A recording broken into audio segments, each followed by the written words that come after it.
The US National Hurricane Center says tropical storm Dolly has now become a hurricane. The storm is predicted to come ashore at the southern tip of Texas, just 100 miles from the coasts of both Texas and Mexico.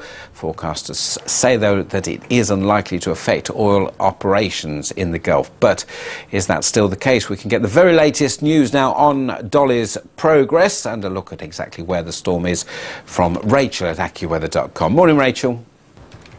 Thank you very much, Richard. Indeed, our latest information from our forecasters here at AccuWeather.com. Well, Dolly became hurricane strength as she moved through the western Gulf of Mexico yesterday. It's now a Category 1 hurricane. So far, we've seen winds sustained at 95 miles per hour, and it is expected to make landfall just south of the US-Mexico border. That's expected to happen around 8 a.m. Eastern Time, 7 Central tomorrow morning. Now, the problem is it may slow down as it heads towards land, so it could actually make landfall maybe 1 or 2 hours after that.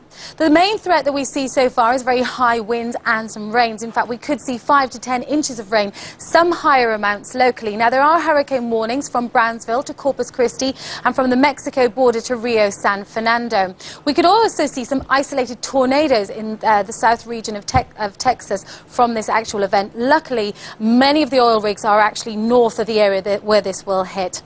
For AccuWeather.com, I'm Rachel Harvey-Jones.